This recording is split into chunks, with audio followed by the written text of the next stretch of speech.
And here we are. We're live. Wonderful, wonderful. Hello, everyone, and welcome to Satsang. I see, messages as early as 20 minutes ago. Questions are already coming in. This is, even 11:29. Wow. Well, I'm glad you're all excited to be here, because I certainly am. And on a beautiful sunny day in Seattle, which, as many of you know, aren't all that frequent, but we've been getting a whole stream of them. I even have like a suntan. I've been up on the roof in the sun. Anyway, I can see there's already questions, so I will dive right into those without much of a prelude. But as questions are coming up, and first off, I'm not sure I can always get to every single question, right, that comes up. So the earlier you ask them, the better, which I'm guessing is what's happening. People are asking early to get their question in, so it doesn't get pushed to the back. Also, try to keep them brief. Obviously, if it needs a backstory, it needs a backstory, but try to be really succinct about it. And also, if I don't get to your question, believe me, your question gets answered. The answer is somewhere in what's been said. Maybe it's somebody else's question that got answered. Because remember, everybody's question is something that's on everybody's heart. If not right now, then before or sometime in the future. Because this is the commonality of our humanness. We are all in the same boat. We're all having a similar experience, yet obviously completely uniquely different in each individual. But the important thing is that satsang is all about discovering who you are. When you know yourself as you really are, which is the pure absolute consciousness and not the body, all questions are automatically answered. Because all the world's problems, the formation of the ego and our programming and conditioning, all of that became problematic because of the one single thought, I am the body. It is the one thought that holds every other thought together. It's happened to every single one of us. The manifest world, which is itself simply consciousness made flesh, you might say, or made known, isn't actually a thing at all. It is simply another modulation of consciousness. And this is something that needs to be pondered, not because it's difficult to understand, but because we have all been absolutely conditioned to believe that all you are is your body, that the body is all that there is. For a long time it was believed that there was some kind of a soul in the body, and that the body falls away and then the soul goes somewhere else. Many people still believe that. There's actually even a deeper way of looking at it. Because what that does is it takes consciousness, right? The essence, the soul, the part of you that's cognizing me right now. And while it detaches it from the body and makes it a little bit more ethereal, it's still very much a form, right? Whether that form be made out of, flesh and blood and molecules and the like, or if it may be made out of, subtle structures of light or crystal or something, it's still very much a form.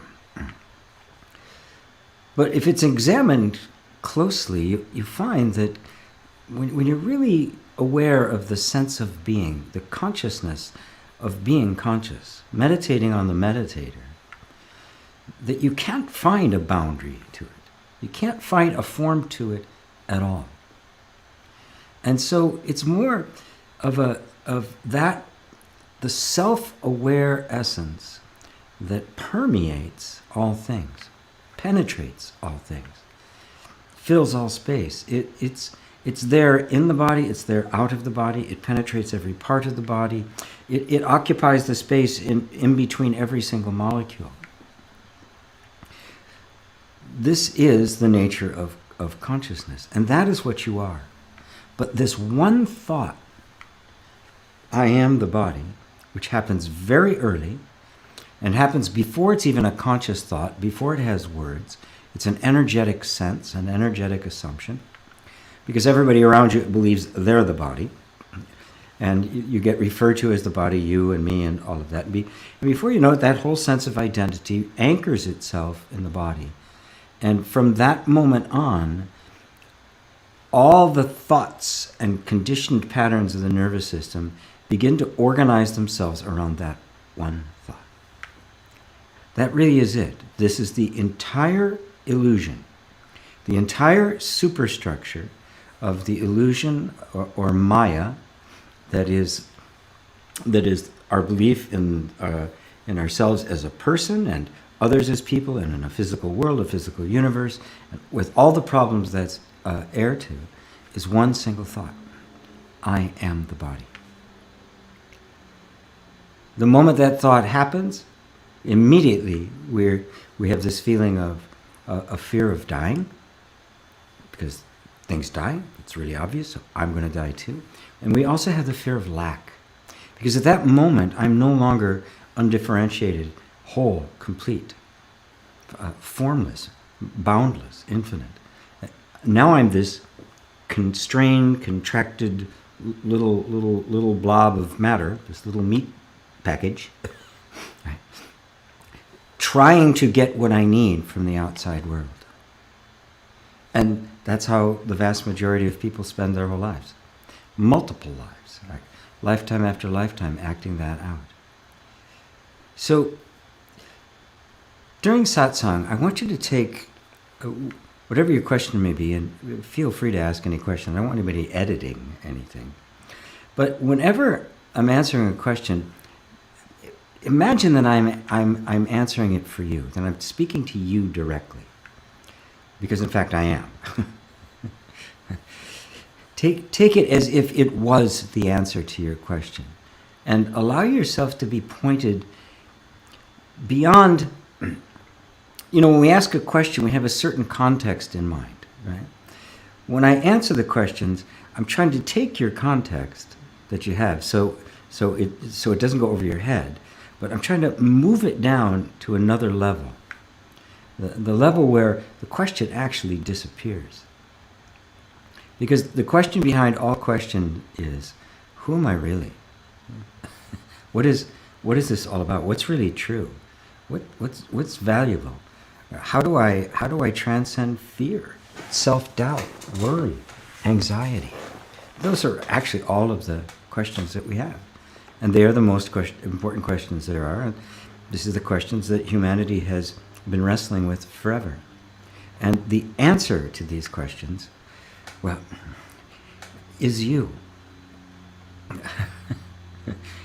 You're looking for me to give you an answer. I'm looking to you as the answer. The answer to all questions is yourself, the realization of yourself. So I won't do a lengthy intro today. Sometimes I have gone on because I see questions have already begun to accumulate. So I'll go right to the queue here. And I've set everything up here now so I can just look down to the questions and back up to the camera instead of over here, although I control it from over here. It's got quite an elaborate setup going on here now. So, Tatiana, first one to arrive. Hi, and Toronto is sunny. How nice. Roberto, how are you, sir? Rosario in Madrid, Robbie in Romania. Annette, my rock star. Look at that. Namaste, G and everyone. What happens to children that are unwanted and experienced her mom taking the morning after pill or even tried an abortion while they were in her mother's womb? Can the mother make up for that by showing them love when they are born? Thank you.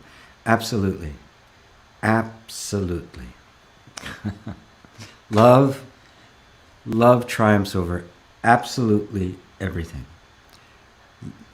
The trauma can only survive in an environment that is hostile, because the trauma is constricted energy. Simple as that. Right? If the environment is unsafe, trauma happens. Right? It is the conditions. Right? It's not the actual events, but it is the sense of not being safe, not being able to be myself, not being accepted and loved as I am, that creates the trauma. And if that's what creates the trauma, then obviously the cure is safety. And there's nothing more safe than love.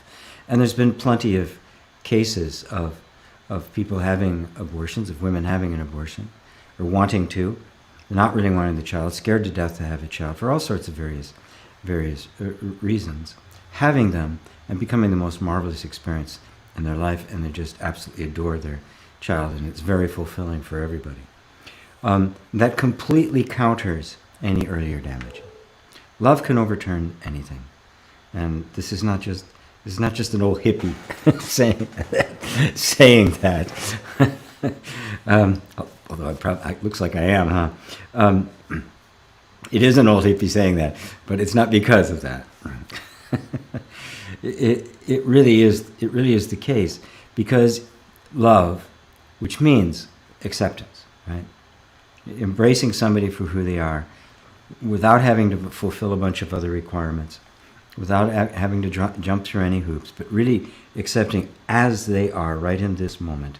That is, in fact, the unconditional love that is the exact opposite of the environment that created the traumatic disturbances.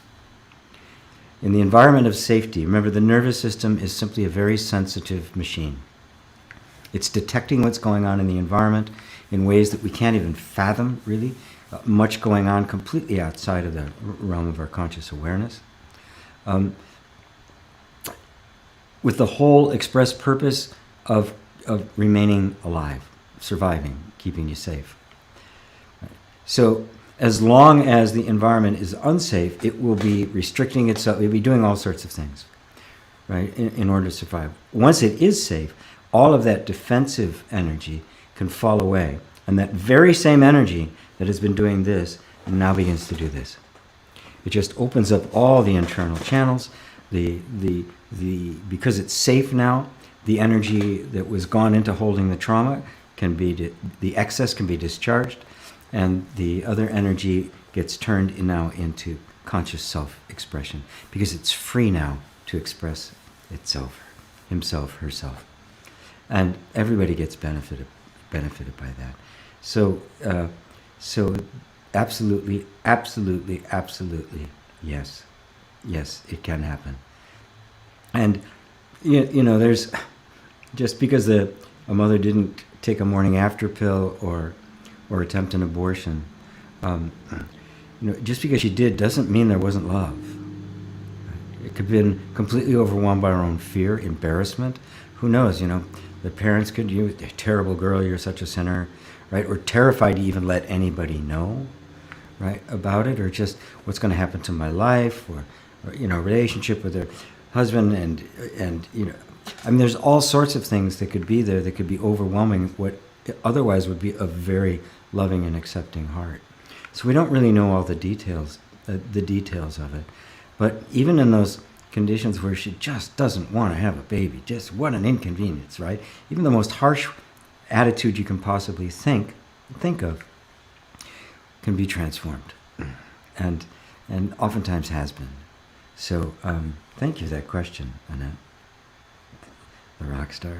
Martin, hello Martin. Hey G, how are you doing? Does the constellation of the stars and planets influence our life and state of consciousness? Can it enhance our state of meditation? Thanks. Only if you believe it can. You're the power behind all of it. A very good friend of mine is a world-class astrologer. And I've known a few, most,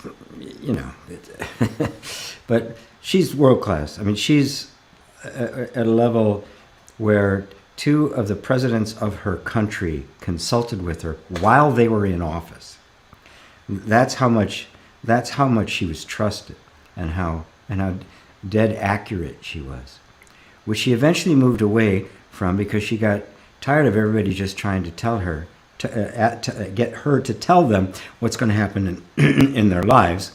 And she wouldn't hold back and oftentimes tell them. At the same time, he said, that's not what it's about. And she made a really important observation that if you're unconscious, right, if it's all your conditioning, she can predict completely accurately what's going to happen in your life. However, if you get conscious, which she was trying to teach people to do, all bets are off. It doesn't follow anymore. And the other important point about it is that it wasn't that they were influencing. It wasn't that they happened to be there, which is influencing the way your life went. Because of that was there, I'm the way I am. It was exactly the opposite. It wasn't causative, it was reflective. It's where it is because you were born on that day. Exactly the opposite. It was simply a picture painted in the sky. That's how she saw it. She interpreted it metaphorically. She interpreted it as archetypes, that each one of the things represented an archetype. She even had a TV show for a while called Freedom or Destiny. So, no, they don't. Not ultimately. They could be a map until you become conscious, and when you become conscious, all bets are off. It is always you that carries the ultimate final authority of your life. The thing is that we create systems, beliefs, ideas, even gods and goddesses in our minds. We don't realize that we have created them. We endow them with certain powers, and then we think they're acting on us. This is the great illusion. This is Maya. I've created it, but I didn't know that I created it. And so it's acting as if it was an independent entity from me, and in fact, it's my own mind I'm dealing with. It's just like somebody who's schizophrenic and thinks there's people chasing them. As far as they're concerned, they really are. But it's completely a fabrication of your own mind. Nothing can touch you without your consent. Nothing can influence you without your consent. Let's take something like the ego. Or let's take something more visceral, not so intellectual. Worry, right? You don't want to worry about anything, right? And then when worry comes up, what do? How do I get rid of this worry? As if it was an entity that's been hiding there waiting to jump on you, that you can't do anything about. It's you. It's completely and totally you. But the moment I call it a worry, or fear has gripped me, I've created an entity.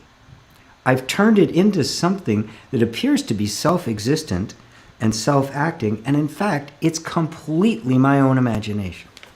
Are you getting it, Martin? If I say the planets influence me, I will be influenced by what appears to be the planet, but it won't be the planets that are influencing me. It's my belief that the planets influence me that influences me. But yet, the effect we'll have would be as if they were, because it completely conforms to my belief. And I'll learn more about them, and then they'll seem to have more influence. They are all projections of the mind. It is all a projection of the mind. None of it is real. That is, when I say the word real, I don't mean you're not experiencing it. You are. What I'm saying is it is not an objective fact. It is a subjective projection. So the short answer then for somebody in satsang is no. It can neither hurt nor help. It can neither enhance nor detract. Your belief in it will. So keep your meditation focused on consciousness, pondering consciousness. This is what Nisargadatta called Maha Yoga, the ultimate yoga, the ultimate union, is consciousness meditating as consciousness on consciousness. You can see the total union, perfect union. Me meditating on me as me. because that's what consciousness is.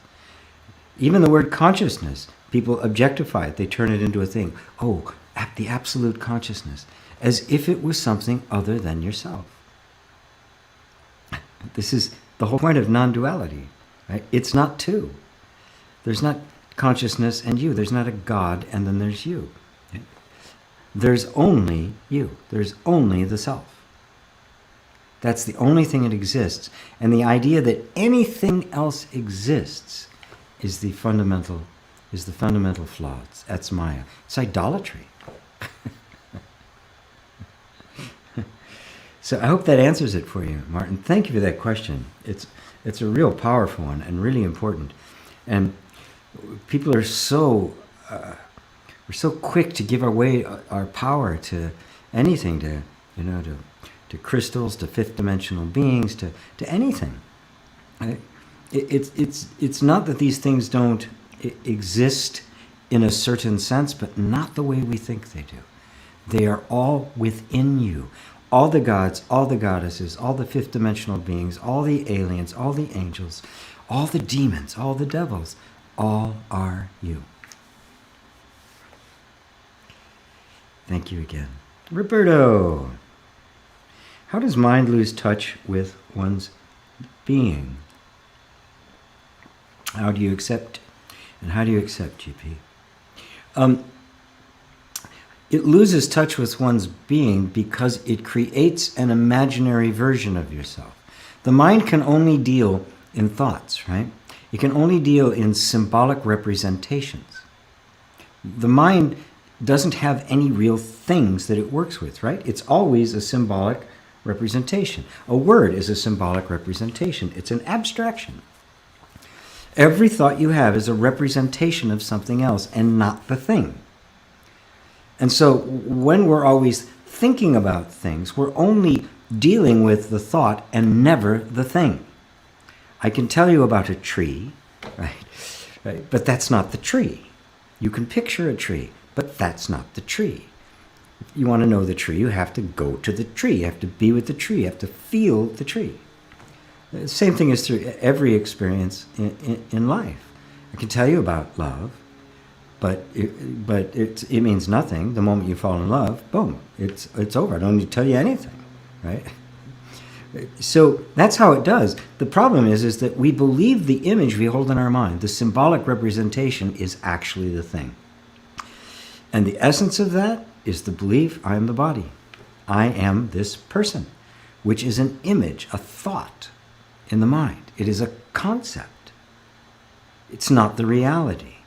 It attempts to substitute itself for the reality. If you know that it's just a concept, you'll use it as a concept, but you'll never mistake it for reality. The thought you have of yourself cannot possibly be you. It is just a thought. Where are you without the thought? That's your true being. The being that's here. The being that's cognizing my words. The very being that has to be there in order to cognize the thought of it. And to witness mind being completely out of touch with life. Because it lives in another dimension. And the more we go into our heads, the less and less we are connected with the reality of life. And it's symbolized globally by a complete and total detachment from nature, which is causing us to basically destroy it. Because the picture in our mind we believe is real, which completely divorces itself from any kind of real reference point. So as for how do you accept, you make up your mind to do it. You choose, right, to say, you know what? I'm not what I think I am. These feelings, these thoughts, these things that are coming to me, I take it on faith. G has told me it's not me. Not just G, Muji, Papaji, Ramana, Nisargadatta, Buddha, Christ. The list goes on and on and on and on of people who tell you you're not what you think you are. So take that to heart and completely turn away from all of your thoughts. You can't accept yourself as you are as a thought. You can't accept a thought because it will always be limited and incomplete. The thoughts are a representation. They're never the thing. So you can never accept yourself as a thought. You can only accept yourself as being. And so my first recommendation is always get into the body. Get out of the mind. Just feel your body. Just experience just the nowness, the presence of this moment in the body. Without and just do your best to keep the mind quiet. The mind's going to want to talk about it and judge it and label it and categorize it and give you history and intrude. But you don't need any of that to just experience your body, do you? To just feel your body. Kinesthetic sense.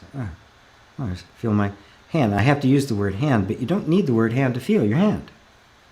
And it's identifiable without any thought whatsoever. Just doing that kind of inner awareness, just simple body awareness, will open up a huge world and get you out of the head. Because the head is always detached. It has no idea what your being is. It can't. You can't even feel the body. The mind is a representational organ. There's no life in it. There's no feeling in it. There's no juice in it. It is just, it just processes symbols. So that should help you, Roberta. Happy girl. Hello, everyone. Is there a difference between energetically realized and intellectually realized? If yes, what are the differences and what happens when someone is both of them? Thanks. Well, oftentimes people will say, I know that I get it. I get that I'm the self. I'm not. I'm my thinking. I get it intellectually. And I guess this other word, which I had not heard that before, energetically realized, would be like, oh, I really get it. I get it in my heart. I don't like to make those kinds of distinctions, right? I could tell when somebody answers me whether it's coming from their knowledge or coming from their heart. You can too, right? But it becomes another thing the mind gloms onto to tell you you're not the self, and to keep self-realization at arm's length. I get it intellectually, right? So, are you sitting here now? Are you hearing my voice? Are you understanding the words? If not all the concepts, the words that are coming. Now, do you understand it intellectually? Is that just, do you get it under? And I know intellectually that I'm hearing his voice. Or do you just know it? It is true that somebody can get it with the intellect and it hasn't really sunk south yet. Actually, that's the way it happens for most people. There's kind of this opening that takes place, but there's a lot of adjustments in our whole context and way of life and conditioning that has to take place before that truth really permeates the entire system. Right? But that doesn't mean you didn't get it. Right? When it's purely intellectual, it's purely intellectual. It's somebody discussing philosophy. It's a cappuccino awakening. And you could tell it has the feeling about it. And I can tell just by the question. I can hear your heart in the question. Right? You want to truly feel it. What happened? Just some blood on my thumb there. You want to truly feel it. And great, and I want you to. And the way you do that is to recognize what you have recognized. Have you recognized that there's more to you than the thoughts about you? Have you seen that or felt that the words that I speak and other teachers like me speak are true? Something inside you says, yes, it resonates with it, vibrates in harmony. Yes, this is true. That's not intellectual. That's the heart. Now, all you have to do is keep following that. Okay? And I always like to point out, this doesn't usually happen as a great explosion of awakening. More often than not, it's a very gradual little walk, an opening and closing of the aperture. Right? And all you're doing is just deepening your understanding. You're just letting it deepen. You're letting it sink more into your heart. You're letting yourself surrender more to it. You're giving it more of your attention. If that's happening, and you're seeing the fruits in not necessarily big insights or understanding, but just more gentleness, more compassion, slower to anger, not as reactive, aware when there's an impulse to react, gentler with yourself. If you're seeing any of those kinds of fruits, you are on the path. Do not worry. The days of the mind are numbered. You're on your way to freedom. And I can feel it in your question. I can tell the difference between somebody who's really stuck in their head and somebody who isn't stuck in their head but is afraid of being stuck in their head. Right? It's okay. The initial insight, most often for most people, that really sets the awakening process in process, is usually some kind of an insight, some kind of an aha. And in that insight, though, there's this feeling of truth about it. And that feeling of truth draws you towards it. Well, that feeling of truth is truth. That is the truth. That feeling you're feeling is the truth. That which is vibrating in harmony with what I'm saying is the truth. It's not you, and then there's the truth, and then there's this other truth, and everybody's kind of get together to talk about it. The truth in you is quite literally resonating with the truth in me. That is the namaste. The reality of who you are is resonating with it being reflected back to you. And so that is very much here. That's not here. So don't really be that concerned about it.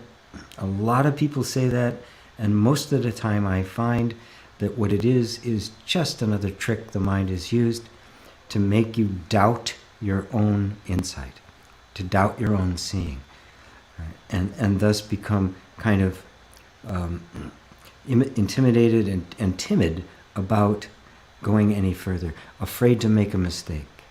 Yeah. It's just a subtle trick of the mind, and I don't see it in you in the slightest. So, Sabugo. Hi G, namaste, namaste to you, hugs from Sweden. Juliana. Hey G, I heard that gurus are not able to think at all. Is that really possible? Absolutely not.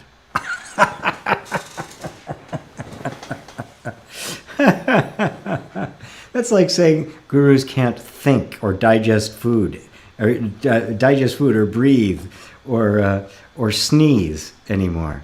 I mean, thought is part of life.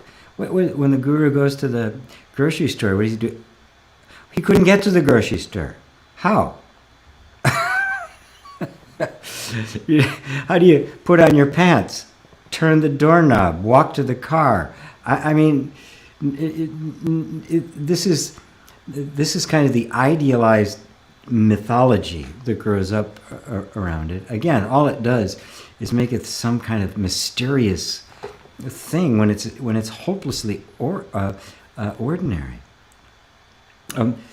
The guru is simply one who has recognized that they're not their thinking. They see thinking as a phenomena taking place, but they're no longer engaged with it. They no longer mistake it for themselves. They no longer get caught up in the flow of thought. And my own teacher Muji is, as long as there's a body and a mind, there will be thinking.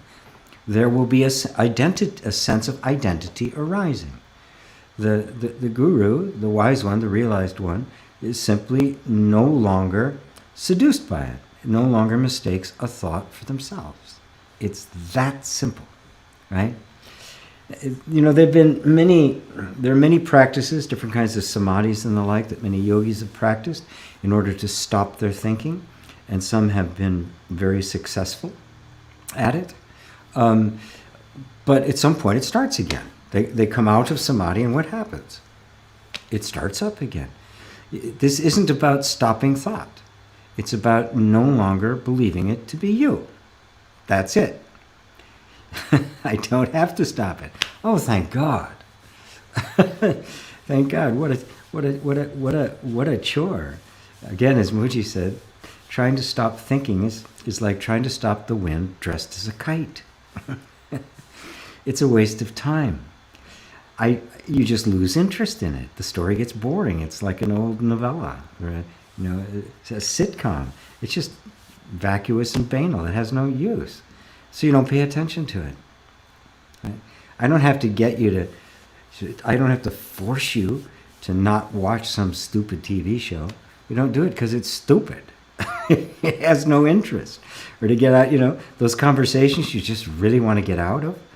That is the habitual, repetitive mind. When you've established yourself as the silence in which the thoughts appear, or the sky in which the clouds appear, the clouds, the thoughts, they no longer matter. And that's the true light. And that's the word guru simply means one who dispels darkness. And the true light is the light in which all thinking is seen. And since you are that light, you're not the least bit concerned about what thinking happens to be going on.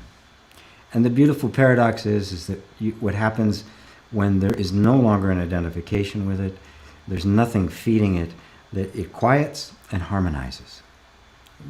The thoughts literally become better, less often, but you don't even have to worry about any of that. You just continue to look for who you are. That is, look to that which is aware of the thoughts, which itself is not a thought, and then become one with that, because that is the real you. Let your attention, your heart, your attention, everything become one with that quiet silence in which everything else is seen. So when the sense of self withdraws itself from thought and merges itself into that silence, that is the true way. That is realization. Thank you, Juliana. Sabagu, why do we sometimes still lose our temperature under extreme conditions even though we know it's futile? I think I may have explained that in the beginning or some other questions. It's just the conditioning, right? The more you're trying to stop it from happening, right? Oh, I shouldn't be losing my temperature. Shouldn't be losing my temper. Oh my God, I shouldn't be there. I shouldn't have done that, right? You've just given it a power, right? What happened? It's a moment. It flared up, right? Don't make a big deal out of it. Notice it. Okay, and away you go. We don't know how long these things are going to go on for. You've got millions of little triggers and buttons, and sometimes, there's something still lurking there, and the only reason you haven't experienced it is because the button hasn't been pushed yet. And when it is, bah, off you'll go. There's the story of the couple of Buddhist monks that were out walking. These are the traditional Tibetan monks, right? One was a young monk, a new monk. One was quite an old master, experienced monk. And of course, in that tradition, they not only could not have any kind of relationship with women, they couldn't even touch a woman. That was like verboten. Well, they're walking along and they run across this young woman who's after a big rainfall, and she asked for help. I need to get across. How do I get across the river? She was not very big, and she was scared. And so the old monk, who's kind of a big guy, picks her up, carries her across, sets her on the other side. Comes back, and he and the young monk start walking again. Well, the young monk is just out there. What? Oh, he doesn't know what to do, right? And he's just sitting inside him.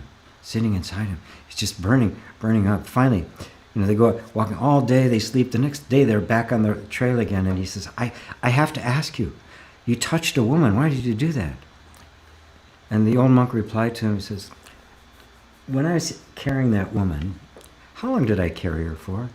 He said, I don't know, about 30 seconds. He says, well, you've been carrying her for 24 hours now. Maybe it's time you put her down. So it's not so much when something comes up It's when it comes up and it runs into this new story, right? Before, it's like you didn't even think about it. You lose your temperature. I keep saying that. You lose your temper, and you think it's justified. Oh, I lose my temper. Of course, they do the wrong, blah, blah, blah. Well, we grow spiritually, we mature, and now we get this idea that somehow I'm not supposed to lose my temper. So, now we're doing this, right? Nothing's really changed, right? You've just swapped out one attitude towards it for another attitude towards it, right?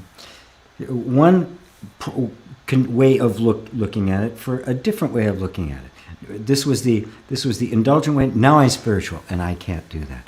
That's not spiritual. That's just another set of rules. Understanding is what we want.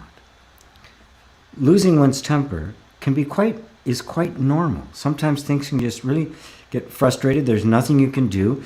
Fight, flight, also energy starts welling up, and it wants to discharge itself. Okay. When it's over, what happens? Right? If you can't control it, you see it coming and you can't get out of the way. When it's done, what do? You can be remorseful about it. You can be, this is terrible. Why did I do that again? You can beat yourself up. Or you can go, oh, there it was, and let it go. Which one gives you the most power and disempowers that the most? We all have conditioned patterns. We are all going to be having buttons pushed when we don't want them pushed, especially in places where we thought we had transcended it. Oh, nothing's ever going to bother me there. And then off you go. Don't make a big deal out of it. Gurus can lose their temper. Enlightened masters can lose their temper, right? As long as there's a body and the mind, there's going to be some button somewhere that could get pushed, right?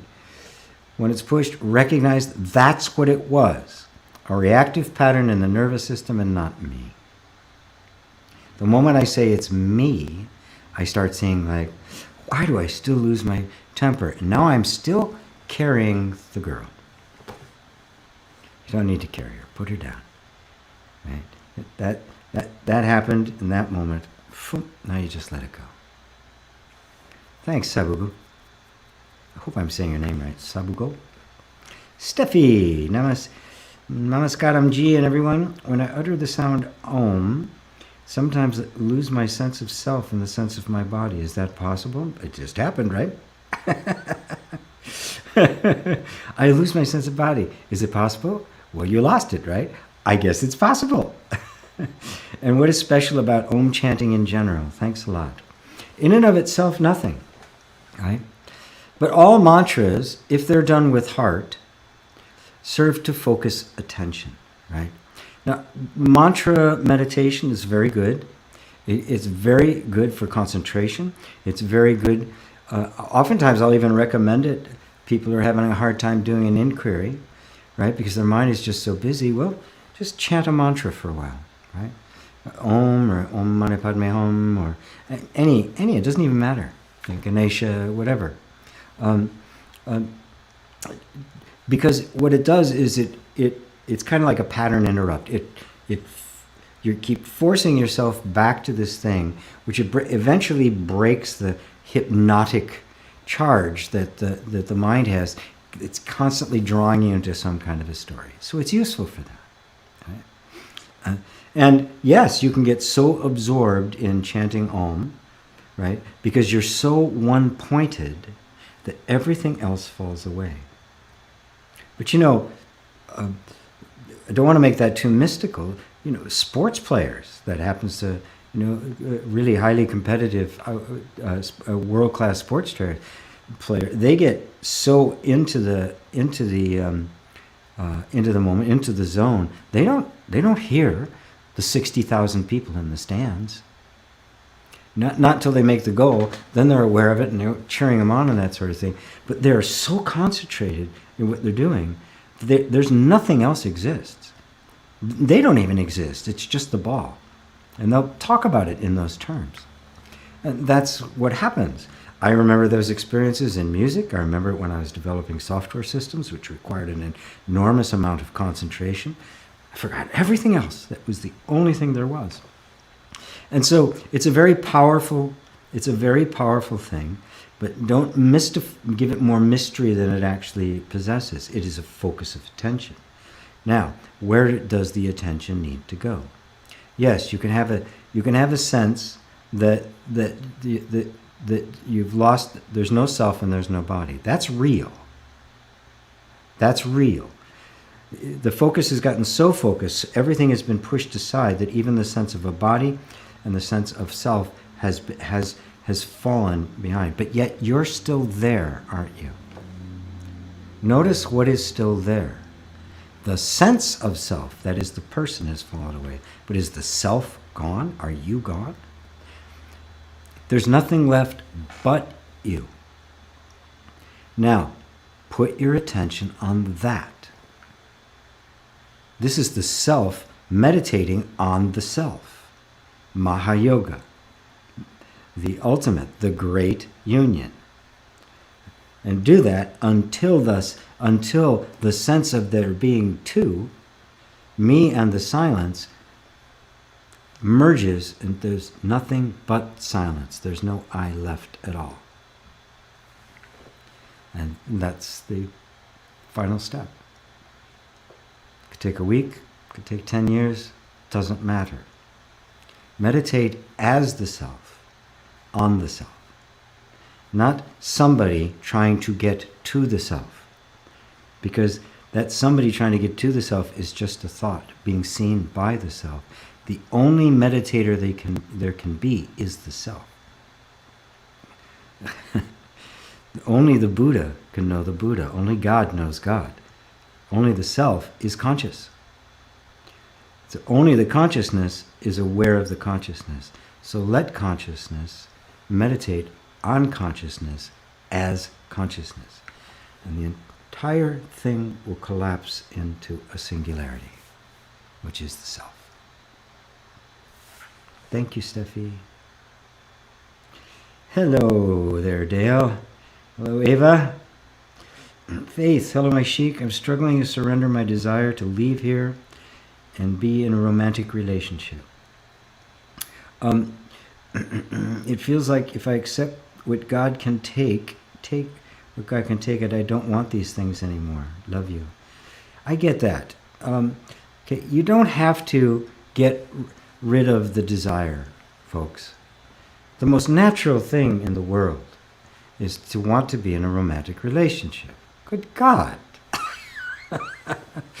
You're not, this isn't the kind of surrender, oh Lord, right? It's like, but there's a recognition, there's only so much I can do, right? I can't make Mr. Right, just pop up while I'm in the grocery store or something. I can't make this stuff happen. So I have no choice but right in this moment to cherish, to be with the desire, to not suppress it, to not try to belittle it, not try to make it unimportant, and by all means, don't try to make it not spiritual. I need to let this go so I can be spiritual. That's all ego, and it's all nonsense, right? You're simply sitting in the middle as the peacemaker.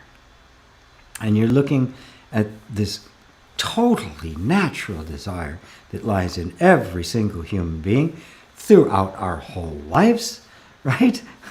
It does not need to be gotten rid of or transcended. So the surrender is simply is a simple recognition, I can't make it happen.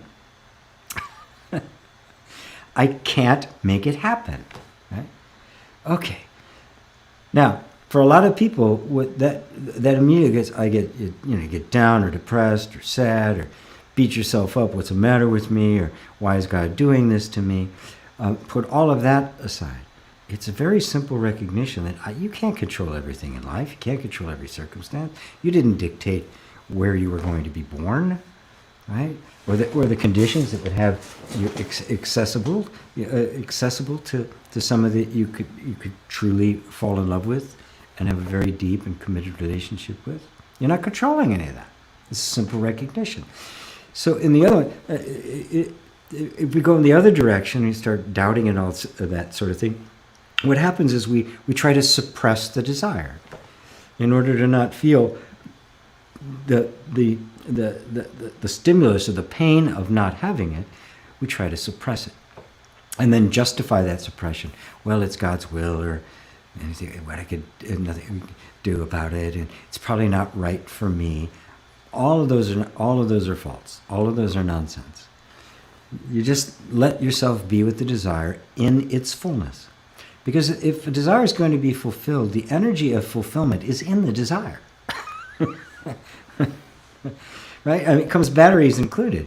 That oak tree, or that great sequoia, 200-foot tall tree, is in the acorn. It's there in the seed. Everything for that is here. So everything for the fulfillment is in the desire. So there's no need to push any desire away. We have to establish the right relationship with it. We allow it to be there. Simultaneously, we know that the whole safety mechanism is trying to keep you from experiencing pain.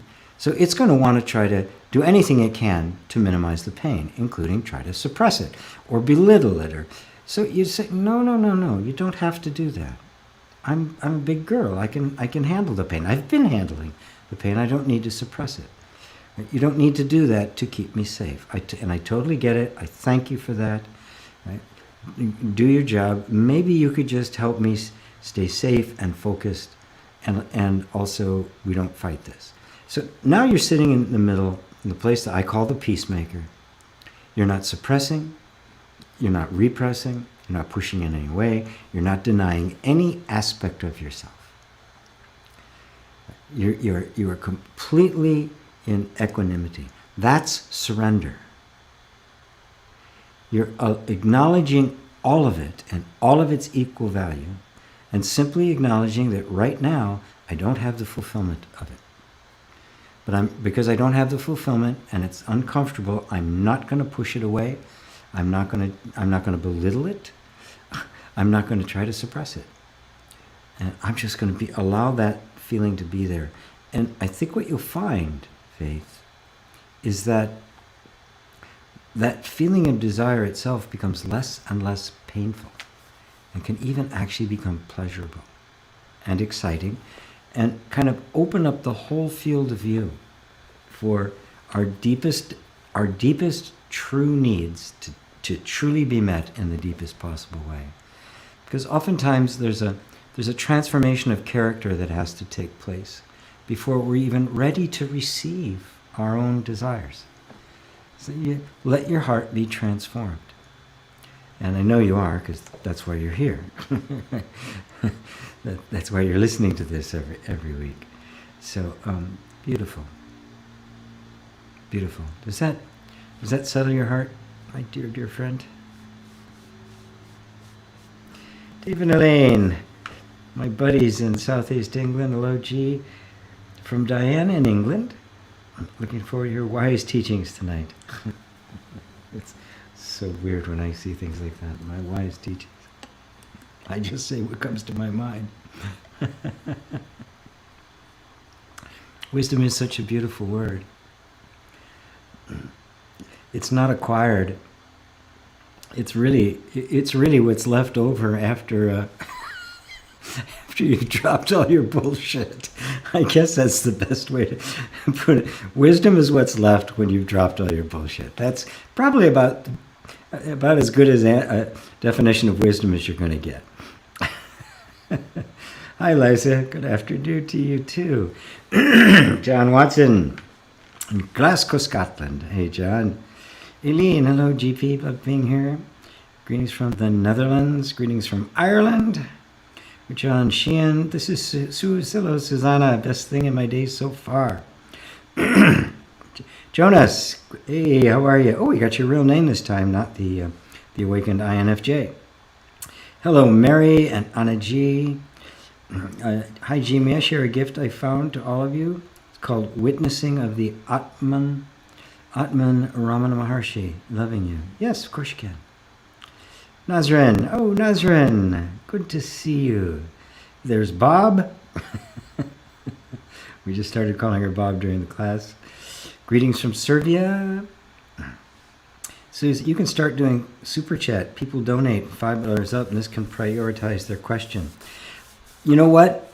I had that, and I asked people not to do it because I never got the money.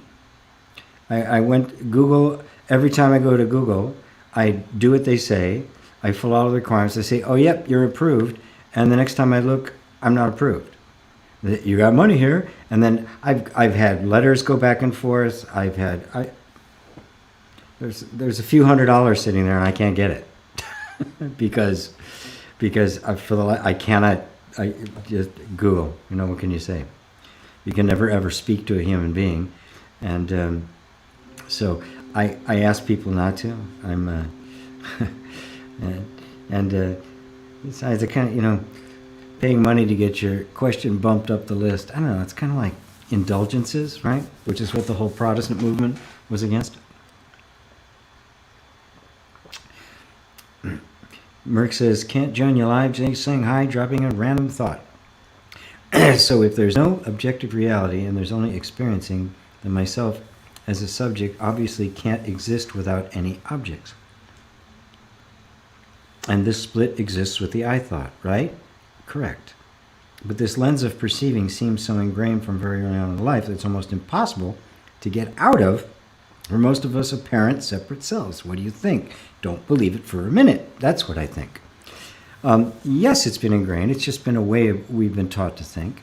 But, for many, many, many, many, many years, people were taught to think that the sun was going across the sky and the earth wasn't moving. It took quite a while to convince people that the opposite was true. And now bear in mind, if the sun was going across, if we were stable, and it was the sun moving across the sky, would it look any different than it does now? It wouldn't. No. So it is simply the way we see things and habits of thought. You are right. It is not easy to overcome the habits of thought, especially when most of the people around you aren't even trying to. They accept it as being true, act and speak as if it is true. But don't be telling yourself that it's almost impossible, because now you've just created a reality. You've just turned this into a struggle where it doesn't have to be one. It's just a clear seeing. When you realize that 2 + 2 = 4 and not 3, did you have to struggle to get out of that? Right? Did it become almost impossible to overcome your belief that it was equal to 3? That's the power of the seeing. So, I does not immediately, when I without the body is undifferentiated consciousness that doesn't even need the word I, and it is the same as the absolute self. When I says I am the body, it immediately becomes a form amongst many forms.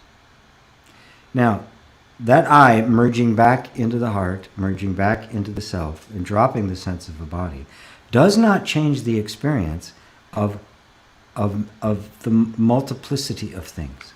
But it's just that multiplicity of things are not seen as I and other. It is all I. It is all the self. It is all Brahma. It is all Shiva. It is all God, or Allah. So, it's don't tell yourself anything that you don't want to see, that you don't want to live out as if it was true. That's how powerful you are.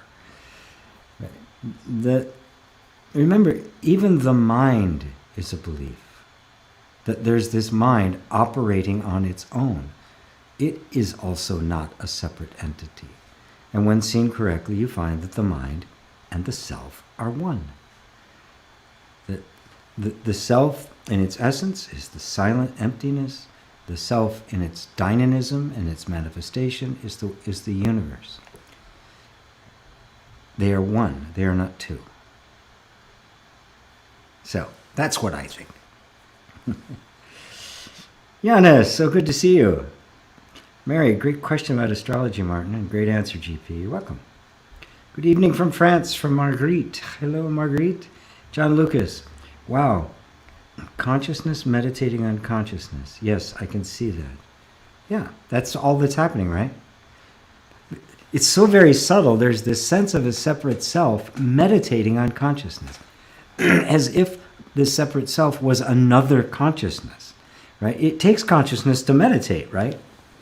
So what's doing the meditating? Consciousness.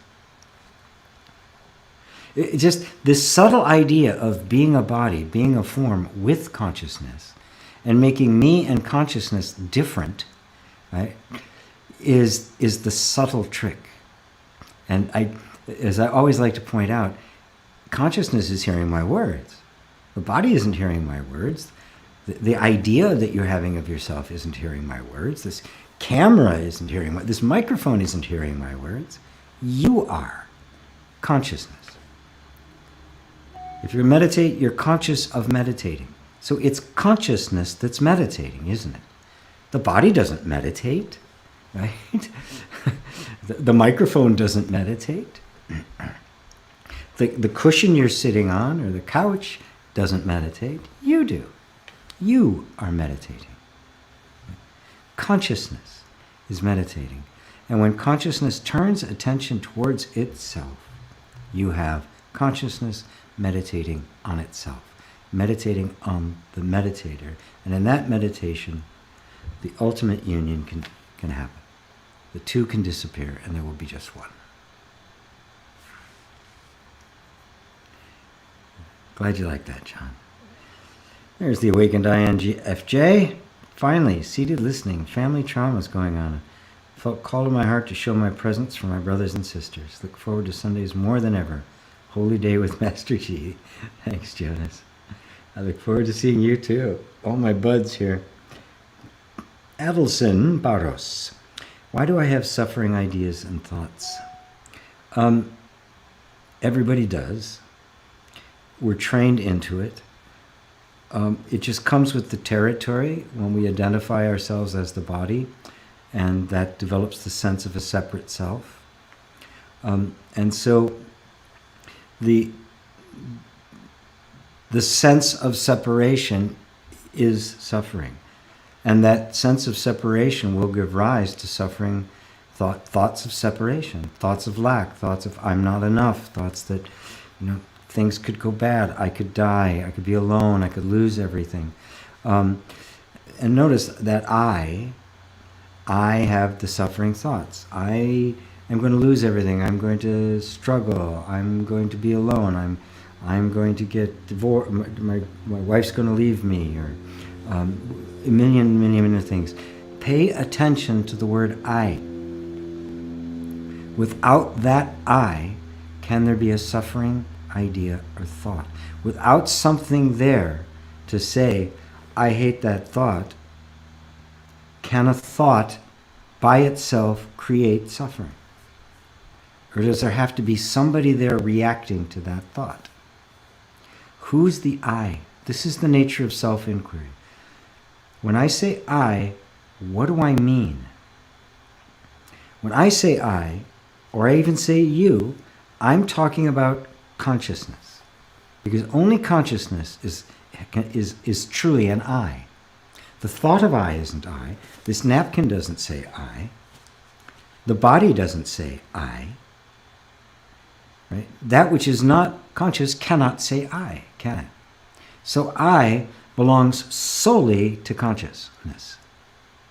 So when that thought of I that says, I am suffering, I have suffering thoughts, I'm going to lose, I'm going to die, I'm going to go without, what I is that referring to? Be really, really willing to look into this.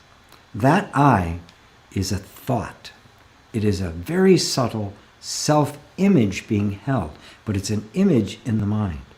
And if it's an image in the mind, it is not conscious. It is not sentient. It is not knowing itself. It is simply like a record playing. It's like Siri, right?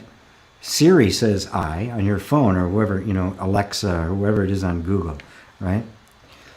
You say, hey, what's the capital of Bavaria? And So he says, I don't know that. There's no I there, is there? There's just the word I. And a concept I. Now, if you're looking at a concept of I, just the word I, you must be looking at it. Is the consciousness that's looking at it the same as that I? Who's the sufferer then? The sufferer is just a thought and doesn't exist as a reality, and it's not you. If you believe that that I refers to you, consciousness, you, consciousness, will take on that suffering and create it because you are the power. You are genuinely sentient. But when you break that connection and not identify with it, suffering becomes impossible because there can be no suffering without a sufferer. Did you follow that? This is the deep inquiry. This is how you do spiritual inquiry. Really be absolutely precise. Who is that I that suffers? Is that really me? Now I know there pains come in the body, disappointments, all sorts of things come up, right? This isn't to say that you aren't going to have feelings, but any kind of a feeling that comes up, is it the feeling or is it the reaction, the ownership, the story I have about it and the identification with it that gives it its power? Take that away and what's left? There's just absolutely neutral, empty thoughts and feelings passing through the system, and the consciousness that is aware of them is completely untouched by them. But that thought of I, that's the mischief maker. Ponder that, Adelson. John David. Sometimes I feel like I'm not getting anywhere with this spiritual path. Someone came at me today in an aggressive manner, yelling, and I just immediately responded with the same kind of energy. This in turn makes me feel like little progress is being made. Kind of makes me want to say, just fuck it. Which is a great spiritual practice. Because as long as you're trying to turn yourself into a human being, you might as well say fuck it, because it ain't going to work. Right? The problem is you think that somehow, magically, you're not supposed to be reactive. But that's not the problem. If somebody comes at you aggressively, yelling, right? Unless you're a martial artist who know exactly the right moves for whatever comes at you, the most natural thing for you to do is for that same energy to start being reflected back. You're being challenged. Now, what's your body going to do when it's being challenged? Right? One of two things. It's going to run away or it's going to fight. Right? Okay. It chose to fight. The guy came at you. You met that with the same. That is the way the body functions. That is perfectly normal. Right? And it may have been exactly the right thing for you to do. I know it was the right thing for you to do because it's what you did. After the fact, you go, oh, I should have. That's all story. Right? Now just see it as an instant. That right at this moment, at this point, that was the best way your body knew how to react. That's it. That's all there is to it. No more story other than that. Now, as your spirituality grows, as you deepen on the spiritual path, right? And the spiritual path, my friend, is self-acceptance, accepting the conditioning for what it is, conditioning, and just not identifying with it. And if you go off like a rocket, you go off like a rocket. You notice you went off a rocket, and you have no more story about it other than, that's it. That button got pushed, and I went off. End of story. No recrimination, no judgment, nothing. Right? That's what happened. I got pissed off. Okay, good. I've seen enlightened people get pissed off. It's okay. So it doesn't. It's a no indicator of anything. Your mind wants to turn it into an indication that, man, you in this spiritual thing, you're just not getting it. Right? And that is the real demon. That's the real insidious thing. It wants to make you think that you somehow are supposed to be, that you are your conditioning. And you're only spiritual when you've conquered all your conditioning. You don't have to conquer your conditioning. Matter of fact, you can't. As long as there's a body and a mind here, there will be conditioning. That's all the body and mind is conditioning. If there were no conditioning, the energy would just go poof into 1,000 different directions, 1,000,000 different directions, because that's all it is the conditioning of energy temporarily into a form. And that form fit the container in which you grew up, and so all these conditioned patterns are there. None of them are you. Recognizing that you are not your conditioning is the spiritual path, right? Anything else is basically trying to manufacture a spiritual behavior to look like what somebody told you a spiritual person is going to look like. And for me, my best response to that approach is, fuck that. That has nothing to do with spirituality. That's just yet another behavior thrown upon us, right? So the progress you're making needs to be, are you aware right now of what happened? You brought it to me, and I'm showing you exactly what it was. Now, if you grasp it, you're making spiritual progress. You go, oh yeah, it's the conditioning, it's not me, right? And yeah, wouldn't it be great, right? 5 years from now or 5 minutes from now, some kind of deepening takes place that the next time happens that there's no reaction to that, right? Or you just kind of sidestep it in some way, or just say, and excuse yourself without any kind of internal storytelling or narrative, right? But that's fine, and if it happens, great. And if it doesn't happen, great. Who cares? What matters is, where's your tension going, right? In this moment, what are you gleaning from it, right?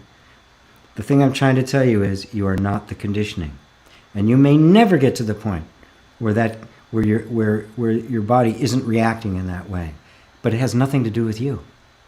When you see that, the reactions of the body will no longer matter, and you realize you don't have to make spiritual progress. You've always been at the apex.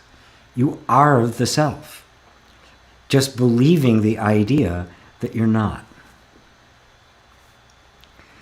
You are already free. You are not your conditioning. How the body reacted is how the body reacted. It is not a reflection on you. Spirituality is not a list of nice behaviors you're supposed to exude. Oh, look in the kind manner, and it's none of that, my friend. Right? You might have avoided something worse. You just don't know. Don't project anything on it. The reactions happen, they will continue to happen. We're reacting all the time. That's all the nervous system does, is react to the environment. That's all it ever does. Right? Most of the time it's so innocuous and normal that we don't see it as a problem. Only when we get into a position that you shouldn't have had to be in, right? How often does somebody come at you like that? It's not very often. So of course we don't know what to do in a situation like that. And you can't script it, right? But recognize it's not you. You are not your conditioning.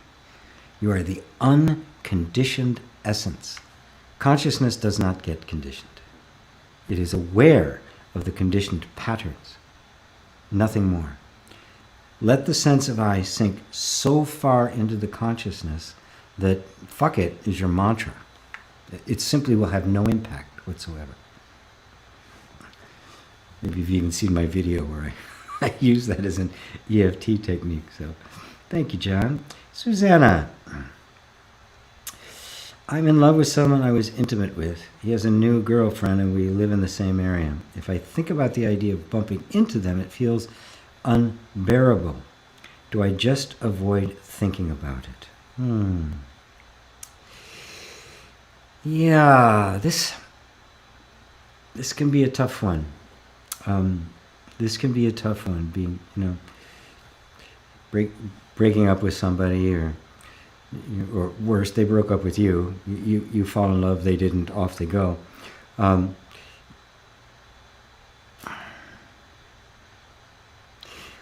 It's not avoiding thinking about what's unpleasant. Because all that's going to do is try to suppress it.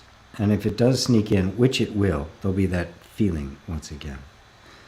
Instead, what I would do, since you've just gone through my tapping thing, is I would literally bring it up. I would think about them. I would think about him, your time together, think about him with her, and just tap with it. And give yourself permission to feel the whole thing. Because there's a whole system of distress. There's probably a lot of people thinking, Jesus, GP, you are cruel. No, I'm not. Maybe a little. The surgeon wounds to heal, right? I gotta cut you open to get at the nasty stuff. The problem isn't the thoughts. There's an emotional association. So the thought happens, and there's a reactive pattern that is that horrible feeling that we all know, because we've all experienced this, right? You don't get through life without that. If you have, something's wrong. So what I do is say, okay, well, we have to disassociate that. We have to disconnect this thought from this charge. Right? What's the best way to do that? You keep going back to it, and back to it, and back to it, and you keep showing your nervous system how safe it is, which is what I taught you how to do. Right? Even anything that comes up about it that you might want to say. Right? But just, you know what? Maybe it's the best thing in the world. I don't really know. No, it's not the best thing in the world. It sucks mud. This shouldn't have happened. Why did you do that to me? Right? Just voice all of it. Get all the venom out there. Just let it. Don't avoid it at all. Yeah. Completely and totally indulge it. And eventually, trust me, if you keep going through that, you'll be able to have those thoughts. You'll be able to say those things, and it'll have zero reactive impact. And it'll be over for you. Thank you, says Anna. Jay is here. Oh, you're late. I'm going to send you to the principal's office. Let's see. Tatjanas asked, where do we go? What is the relationship between the nervous system and the ego? They're one and the same.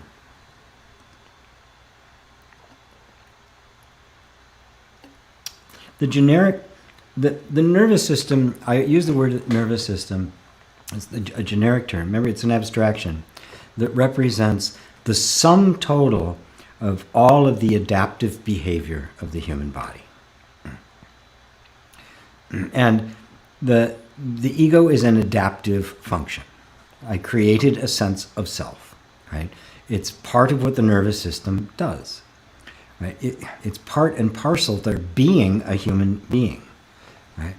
One of the aspects of the human that in many ways distinguishes us from other animals is the sense of I. Right? A conscious awareness of a sense of I. Now, there are other critters that have it, dolphins, whales, elephants. There is evidence of it.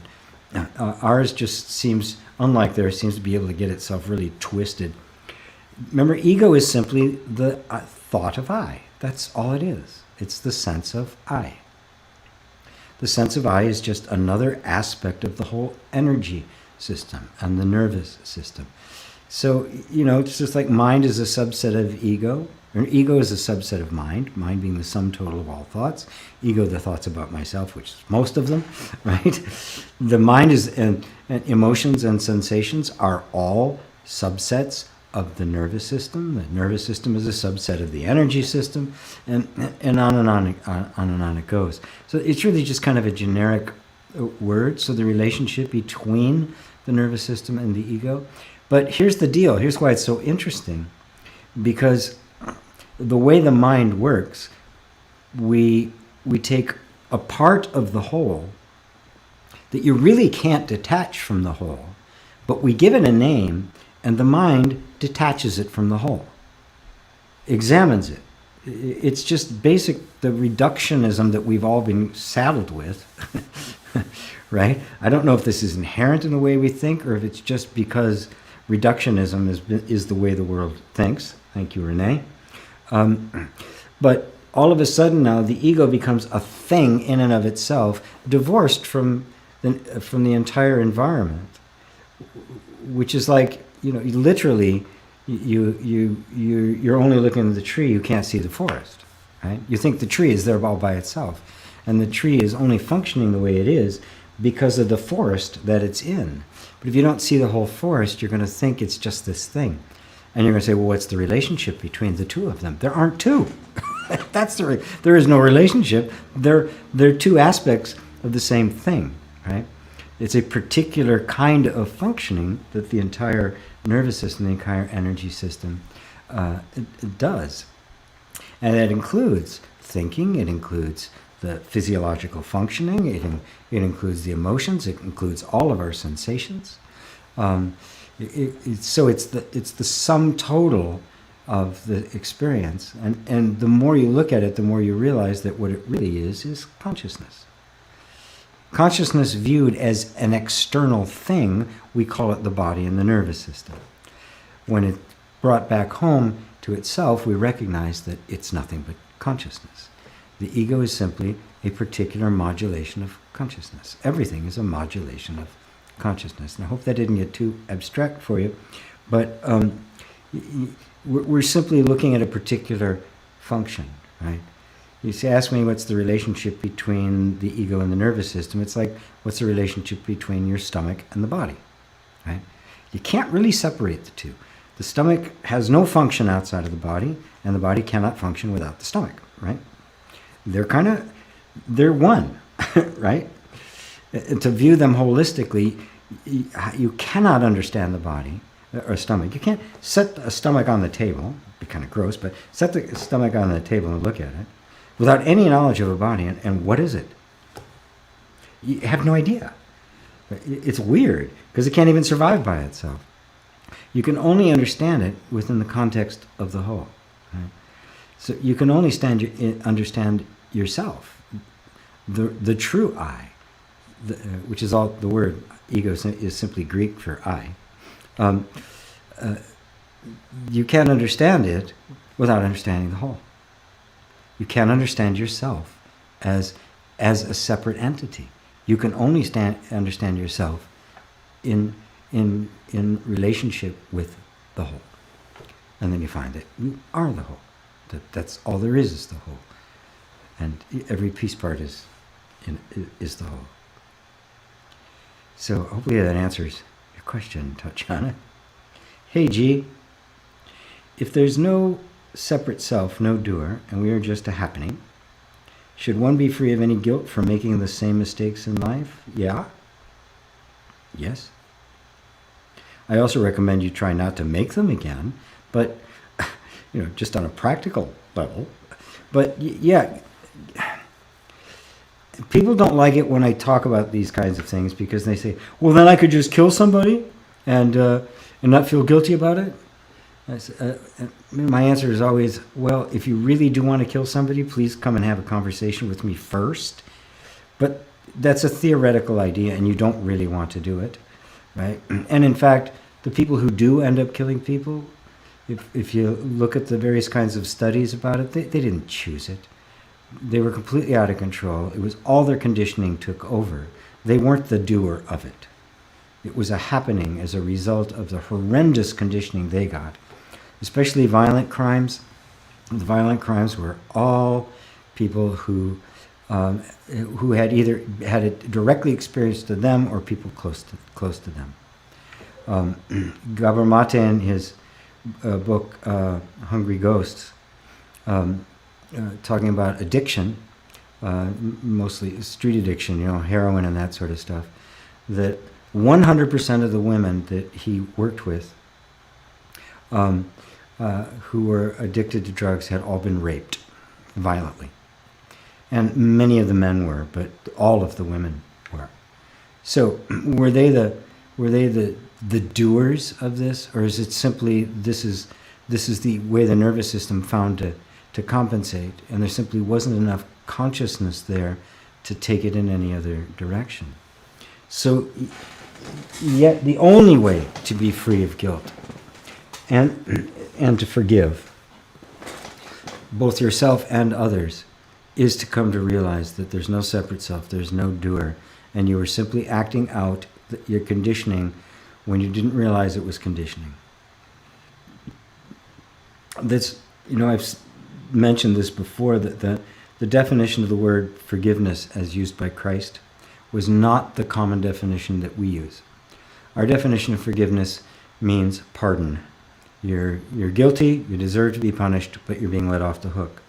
The original meaning as he used it was to be vindicated, to be found not guilty. Completely different meaning. And how could you say that? How could you say something like that when somebody does something so horribly? Well, he understood the nature of it, right? The nature of the ego. He called it the carnal mind or the devil, right? This contrary force, this ignorant force, right, that made us do things without realizing we were doing it. As he said, Father, forgive them. They don't know what they're doing. Father, find them innocent. They don't know what they're doing. That's the only way to find your original innocence and to recognize it was conditioning that was doing it and not you, and then to transcend that conditioning and go beyond it to your true self is the true and only liberation. And that is the genuine forgiveness. That's how you forgive yourself. That is, you find yourself not guilty, and in the same breath you find everybody else not guilty, because it's universally true. Everybody's simply acting out the way their conditioning was, and they will. There's no doer there. There's no free will. There's no choice. And they will continue to do that until consciousness dawns enough to see that I am not my conditioning. And even then you find that you're not the doer, that the doing is just happening, that there is no act of will, that you didn't even bring about your own awakening, that this mysterious and miraculous event has simply happened. Grace of the Guru. So, how's that? Total acceptance, I completely agree, says Jen. Very good, thank you, Jen. Fiona, hi Fiona. Love that Q&A where you talked about temper. I was always told as a kid, don't lose your temper, and always beat myself up over it. Yep. Oh, I got that all the time too. Yes, don't lose your temper, right? All that does is suppress the energy. It doesn't solve anything. It just makes you feel guilty for your own feelings. If you don't feel guilty for your own feelings and you let yourself process those feelings, you find you don't have a temper that has to be lost because there's nothing being suppressed. Thank you, Fiona. Mark C. GP, lately I've come to the idea that the function of the brain is to receive consciousness and little else. Can you comment? Fiona says, and what makes me smile these days is the realization that beating myself up is futile. Yes, punishment is futile. If punishment actually worked, our prisons would be turning out model citizens. It doesn't work. It never has. It never will. Oh my God. Spoil the rod, spare the child, or spare the rod, spoil the child. What grotesque reasoning. Eye for an eye, tooth for a tooth. Oh boy. We have to grow up. Come to the idea the functioning of the brain is to receive consciousness and little else. Can you comment? Well, on one level I'll say yes. You can think of it as the mechanism that, like the body is a big radio receiver. And but the content, the information, everything else, it doesn't produce any of it. It's just the mechanism by which the vibrations are perceived and the vehicle through which they are expressed. And of course, if you got a great high-end stereo, right, you're going to have the purest fidelity to the original. If you're just a little broken down, or one of those, remember those little 9-volt transistor radios I used to take to the beach as a kid? You could barely hear anything. The speaker about this big. Not so much fidelity to the original. But that's on this level. Take it up a notch, and actually look, does the brain, the body, the whole mechanism, does it exist outside of consciousness? Is consciousness in it? Or am I perceiving the brain in consciousness? Is consciousness just another idea in the mind? Excuse me, is the brain just another idea in the mind? It's just something to ponder over. Which came first, consciousness or a brain? And out of what is the brain made? Is consciousness a little functioning of something in the brain, an emergent property of the complexity of matter? Or is consciousness the irreducible, the primary? And out of it, this momentary appearance of what we call brain has happened. My personal experience is it's the latter, that everything emanates from consciousness. And that is what is fundamental. And so, therefore, the brain is not made of matter, it is made of consciousness. It is simply an object of mind and has no existence outside of mind. Therefore, is not made of anything but mind. And so the entire universe is quite literally mind and nothing else. And mind is just the creative aspect of consciousness. Thank you, Mark. Hopefully that gives you something to chew over. Ruth Smith, hello from San Cristobal, Mexico. Hello, Ruth. Good to see you. What are your thoughts on the Merkaba meditation? I'm not really familiar with that. I've heard the term. Somebody even told me I was one, or they thought I was an alien or something. I said, okay, yeah. Actually, I think I'm Irish, but I don't know. Anyway, my ideas about meditation, and remember, in Satsang, this is non-dual. The point of this is to inquire, to find out who we are. That's the most important thing. It's not about any process or practice that benefits in any other way. Not that there's anything wrong with that. Obviously, meditating to increase one's creativity, or to relax the body and relieve stress, to get in touch with more subtle energy, all well and good. But the main focus of satsang is, who am I? The meditation needs to be on, who am I? Who is it that is hearing all these words? Right? Not just to put myself in a different state of mind, pleasant or not, maybe even progressive. But who is it ultimately here that's having the experience? Getting past all of my thoughts about what it is, all various kinds of techniques and processes for even proving who I am, to get to the absolute heart and soul of my being. Who am I? And for that, I find meditating on the meditator itself, withdrawing attention completely from all thinking, from all labels, from all thoughts, from all aspirations, not meditating for any purpose at all, not to attempt to achieve or accomplish anything, but only to be fully present, not even thinking about what's next or what the benefit will be, but just, if I remove myself from all thinking, from all my emotions, from all my sensations, and recognize that there's something very subtle here that is aware of thinking coming and going, emotions coming and going, sensations coming and going, but it is not coming and going, and I am aware of that. That is where I want my meditation to go. Because now I'm being with myself, completely disengaged from all experience, and yet I'm still here. What remains when there's not a single thought left about me? Then who am I? That to me is the ultimate meditation.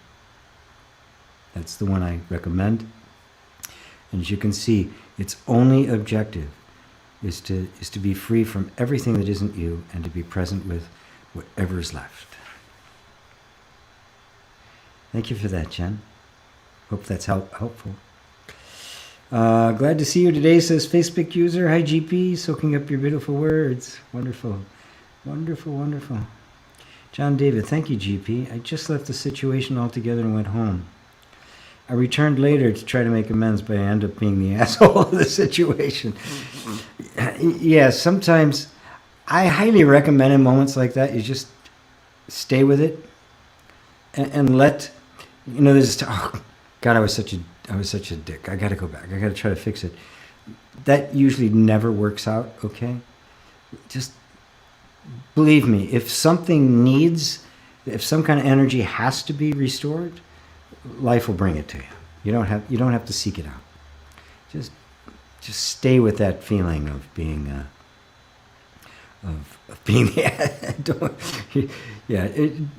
don't throw bad money after good. Just kind of be present with it and let life bring the redemption, right? The desire of your heart to become more true and deeper and more aligned with, more truly living in the truth of you will open up the doors for any kind of repair that has to happen or anything that has to take place. Life does take care of you. Thank you, John.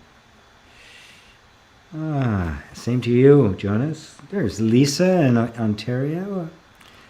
Lovely Lisa, my producer and good friend.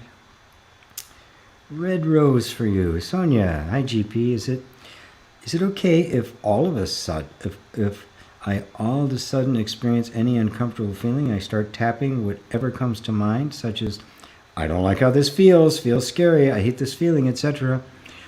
That's the truth, isn't it?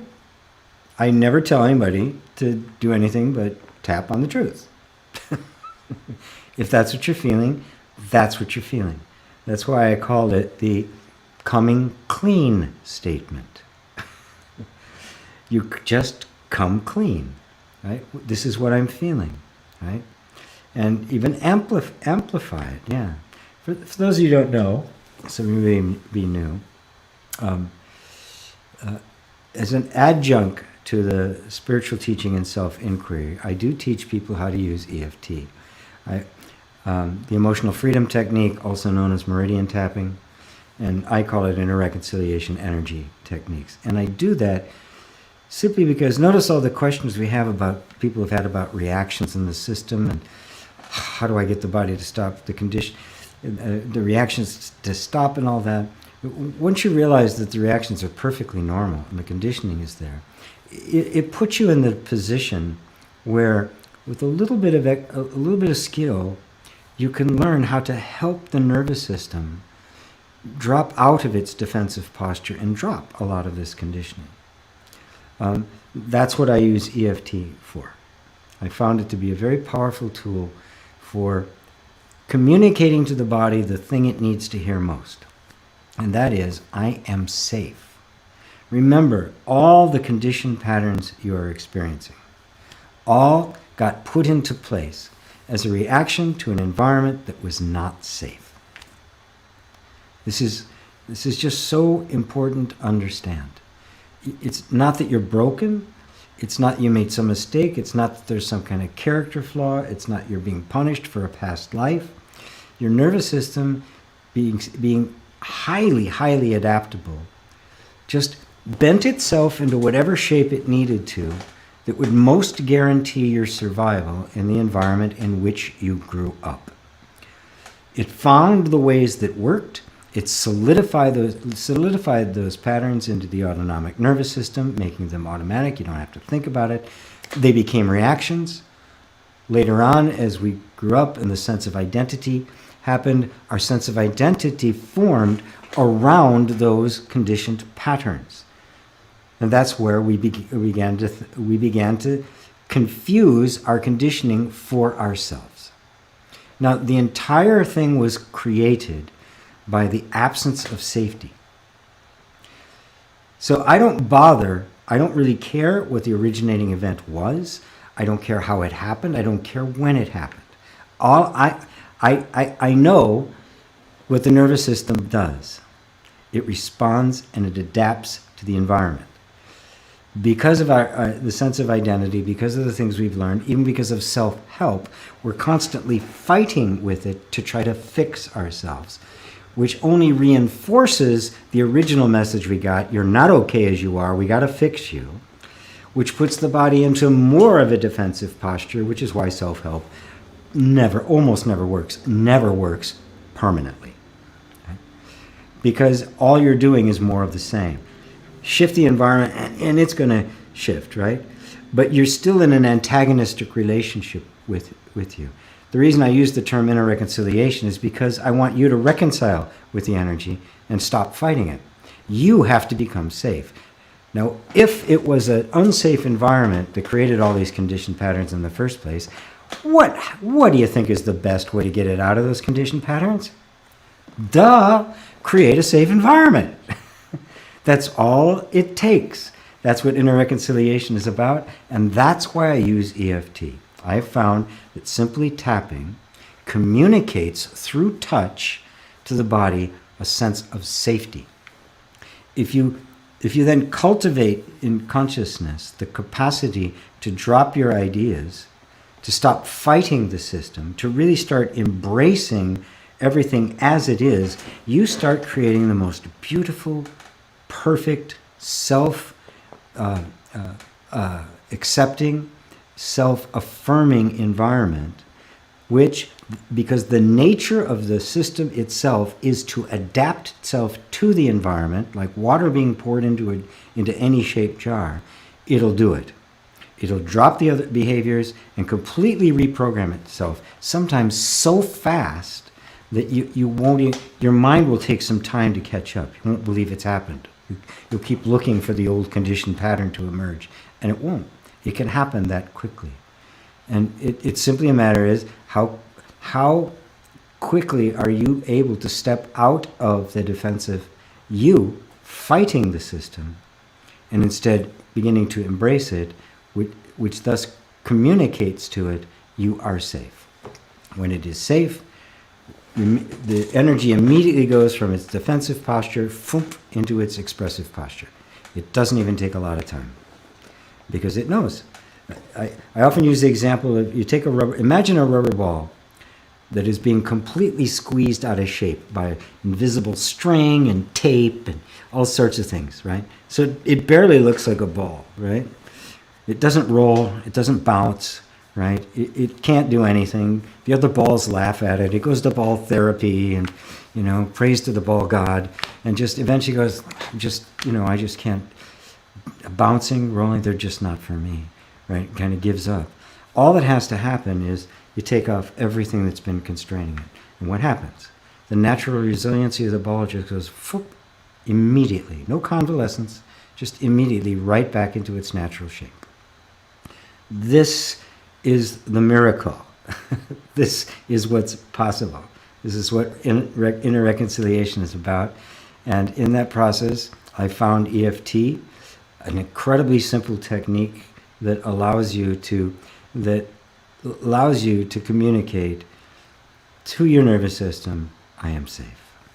And that little tome there was to just explain to you why a lot of people give me questions about EFT, and somebody EFT and he teaches non-duality no, they go together very, very well, because I learned a long time ago that grasping of the reality, grasping of the spiritual reality, and then the integrating of it into one's life doesn't happen like that. And there are ways in which in which that can be assisted and gently to speed up the entire process of actually harmonizing everything. And it can be a very uncomfortable period of the falling away of old patterns and the reorganizing of the nervous system around a completely different sense of self.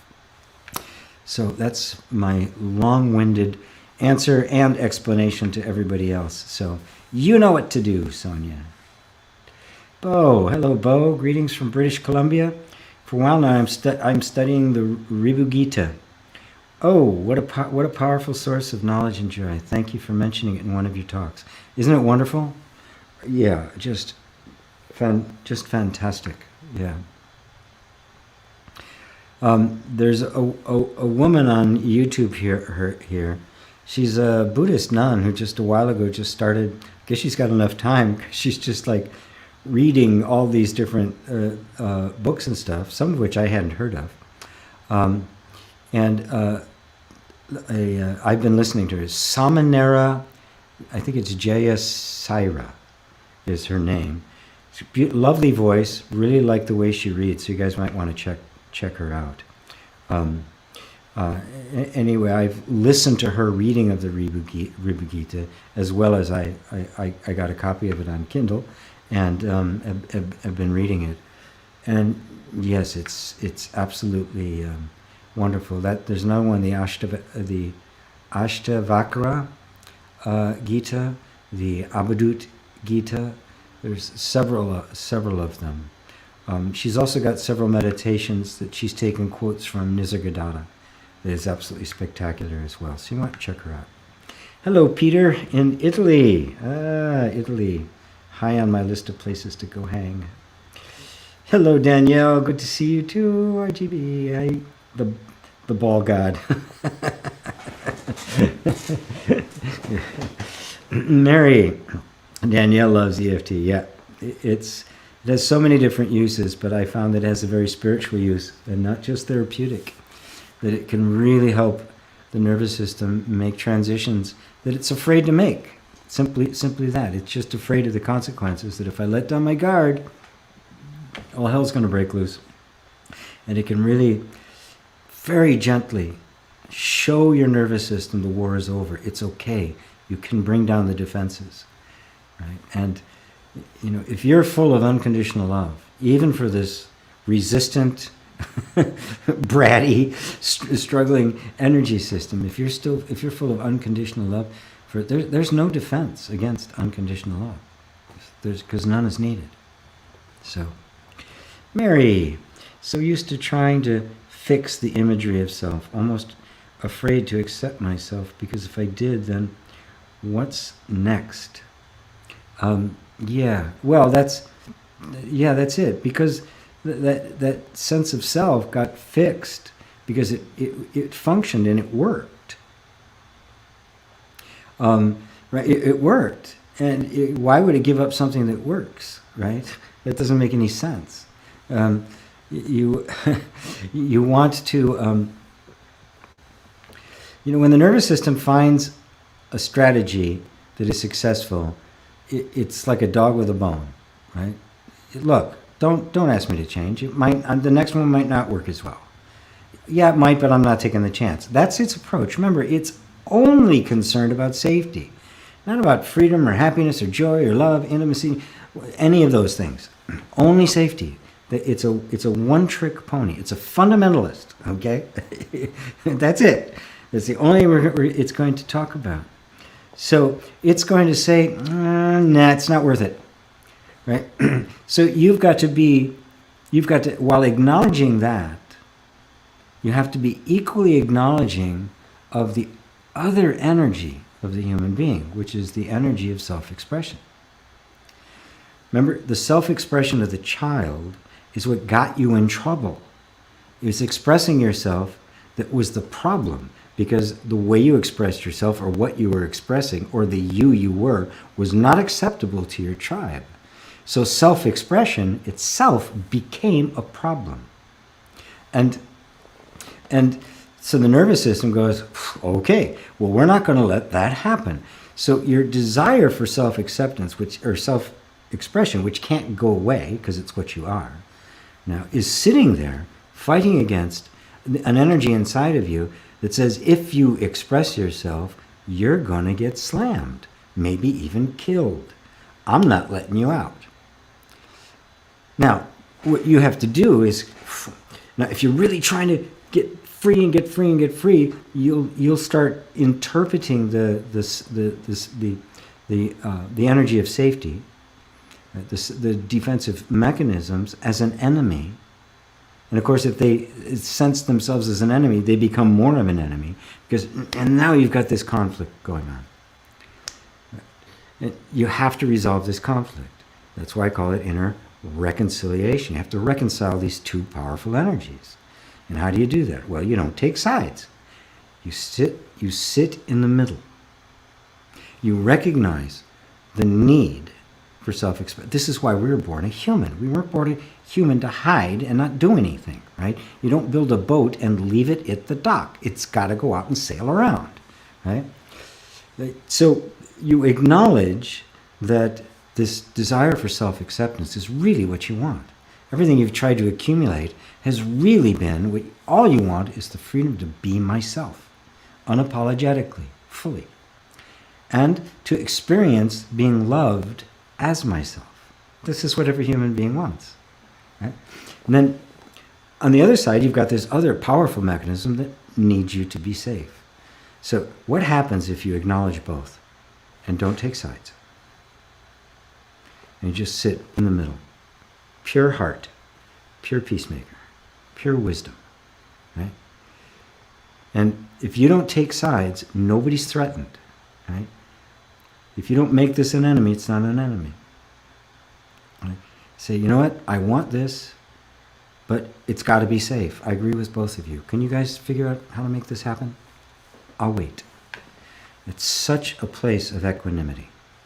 This is I call the heart. This is the peacemaker. This is the center point of inner reconciliation. You can't do anything without it. This is unconditional love. This is total self-acceptance. Not a naive self-acceptance that says, yeah, I can accept myself, but I really got to be better, right? No, everything's fine. It's perfect. It's working perfectly, right? It's just I've kind of been gumming up the works by fighting with things the way they are. It's like fighting the waves, trying to push the waves back out to sea. You're not going to do it. This is its nature. All right, this is its nature. I work with its nature. It's what it means being in the Tao, being in the flow. So, anyway, Mary says, hitting it on the head. Good. Sabugo, does GP ever get annoyed? Only when somebody asks me if I get annoyed. Occasionally, I think I've confessed before, when you get on the phone and you're there for half an hour and you've gone through every item on the menu and still you haven't talked to a human being. And please choose I don't understand your answer. Please choose from one, and none of them matches. Yeah, there's the thing that map starts just going.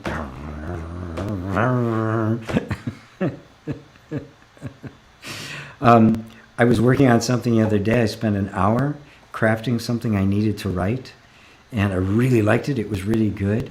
Something went wrong. The system, not even my computer, the system I was using, gone. The whole thing gone. None of the backups, everything gone. Yeah, there was a reaction to that. Right? So you have to understand the reactive patterns are not the problem. It's identification with them. I get a kick out of telling the story now, right? Of me getting annoyed at those answering systems that they have, right? It's like, God damn it! Can I talk to him? I'd even say human. I mean, anything I can to get it to respond, and then I laugh about it. Right? How am I supposed to act? Oh, it's okay. It's wonderful. God loves you. They happen. Let them, they come and go. If there's nothing there to take ownership of them, They're completely innocent. They mean nothing. And truth is, the vast majority of the time, absolutely nothing bothers me. It just goes right past, right? There are some things. Somebody asked Ajay Shanti that same question. I can't remember what it was. He's still thinking about his computer. So, oh, David and Elaine said, thumbs up for Samaneri Jayasara. If anybody's seeing David and Elaine's comment, that's Samaneri, Samaneri, Jayasara, Jayasara. Her readings, yeah, they are really beautiful. Really beautiful. I mean, she's got a beautiful sounding voice, the speed at which she does it, so I highly recommend it. She'll introduce you to all sorts of things you hadn't heard before. So you've got a whole bunch of quotes there from Nisargadatta's guru, which are very hard to come by. Right? She lives in a Buddhist nunnery, so she's got time and access. David and Elaine, thank you, GP. Another wonderful satsang. Those profound pointings that go straight to the heart of who we are. Love and blessings to you and everyone. Thank you, David. And Elaine, thank you, guys. Sabugo says, I'm not them, nor they are me. I am pure being. Thank you, Master. You're very welcome. Yeah. You just stay with the sense of the pure being until even the I disappears. Just stay with it. Watch the reactions. Just realize that a reaction is not something you have to do something about. That's the best way to put it. The reactions of the energy system, the conditioning and the like, are not something you have to do something about. It's not something you have to fix. Right? Really important to recognize that. You see it, it's a reactive pattern, that's all it is. You're done. That's all you have to do. Even the trying to fix it turns it into an entity and brings you back into personhood, trying to improve the person. You're not the person. You are the self. You're always the pure being. Just don't reside there, live there, abide there. Eat breakfast there. Rent an apartment there. Thank you, G, for another side. You convinced me to go through your Amazing Powers of Creation course. Oh my God, I completely forgot to mention that. Let me put the banner up there. Where did it go? Well, I can put you there. It's right on the top of the page. Yeah. The course I'm doing, and it's the live part of it is going to be Thursday, but there's a whole lot of material I have for you. It's going to be there forever. I mean, the entire thing will be evergreen. But I really wanted to break down. I really wanted to raise the entire level of understanding about this whole idea of creation and manifestation, and all that sort of stuff, and show you. Remember how I was talking before about, I mean, take a stomach out of the body and set it on the table. You have no idea what it was. Right? You can only understand everything if you see it within the context of the whole. People try to take this idea of manifesting the life of my dreams and all of that, take it out of the context of the whole universe and make it be like it's a personal thing I got to do. And if I get my vibration to the right level, then the universe is going to hand these things to me. And yet we have no understanding of who we are. We have no understanding what the universe is. We don't see ourselves in terms of the whole. How do you understand yourself without understanding the whole universe? It's like trying to understand your thumb without the whole rest of the body. Right? You can't do it. You have to see the whole in order to understand the particular, to see how it is a reflection of the whole. Once you do that, you understand how creation actually takes place. And it's not a moment in time. It's happening right now, all the time.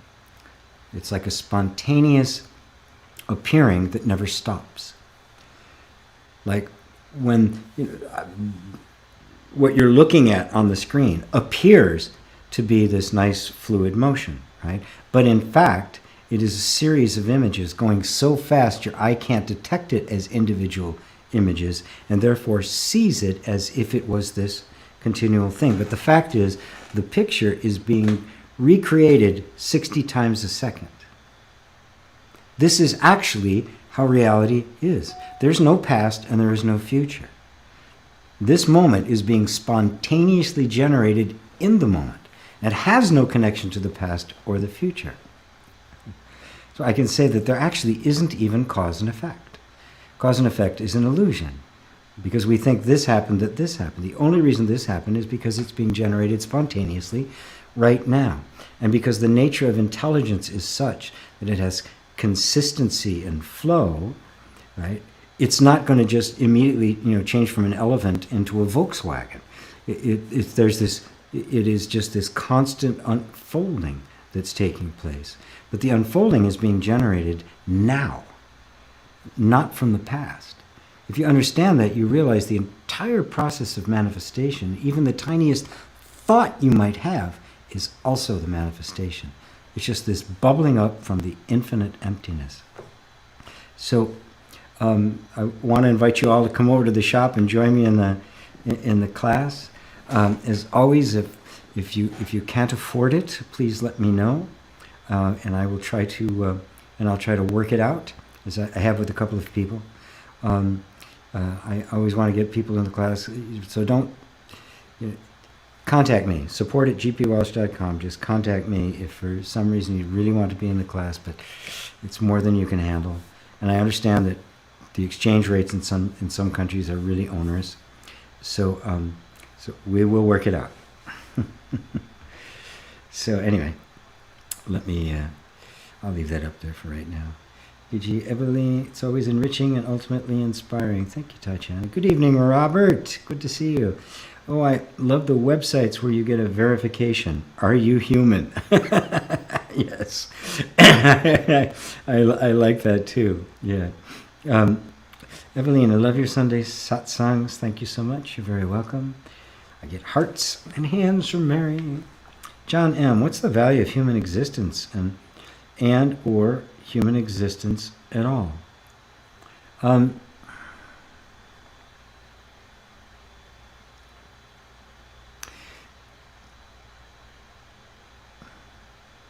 can't separate human existence from the totality of existence.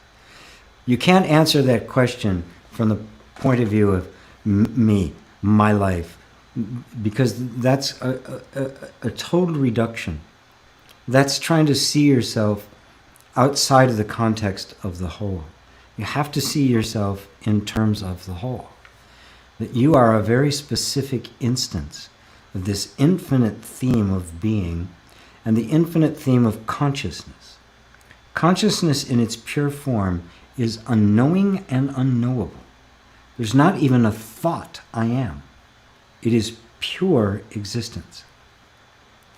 The emergence of the sense, I am, brings with it the entire universe. The creation of entire universe happens with the sense, I am, arising in consciousness. What's the value of that?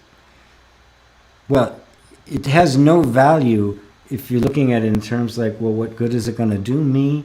Is it going to, stock prices or the happy life? And from that point of view, what's the point, right? Well, what's the value of existence?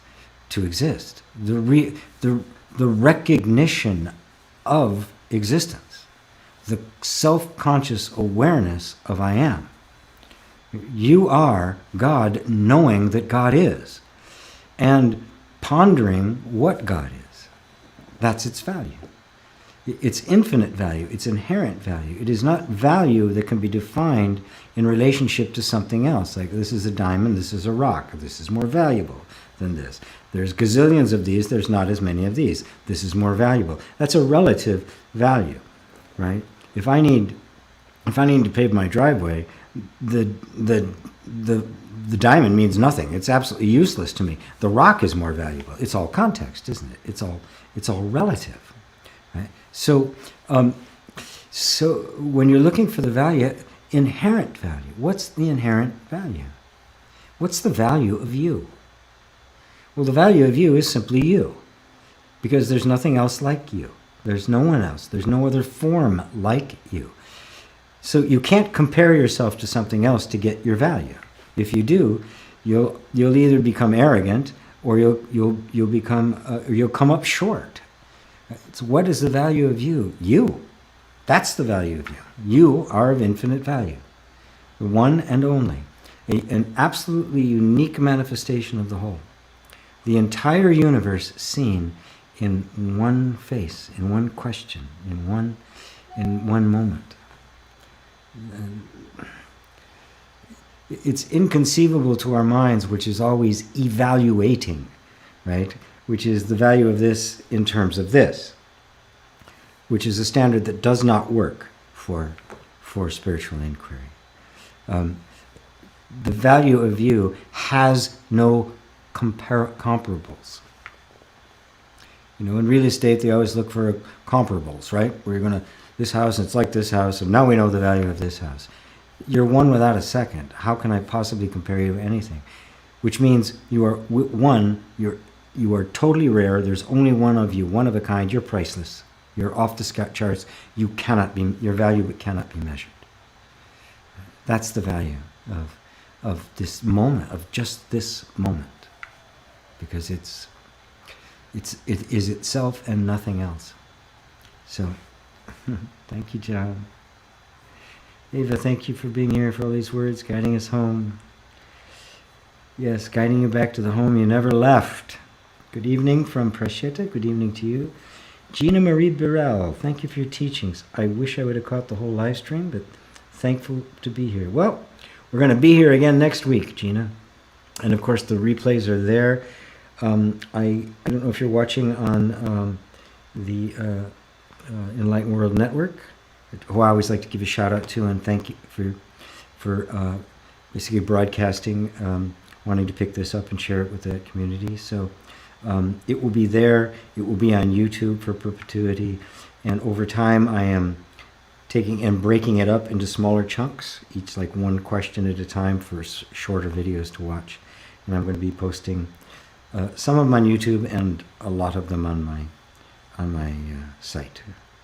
So that's it. I got to all the questions today. Great. So thank you all. Thank you all for being here. I really do hope you'll join me in this really, it's going to be an in-depth and very enlightening experience.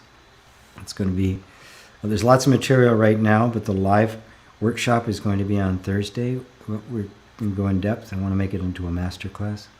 And just talking about the nature of creation. It's called Your 4 Amazing Powers of Creation.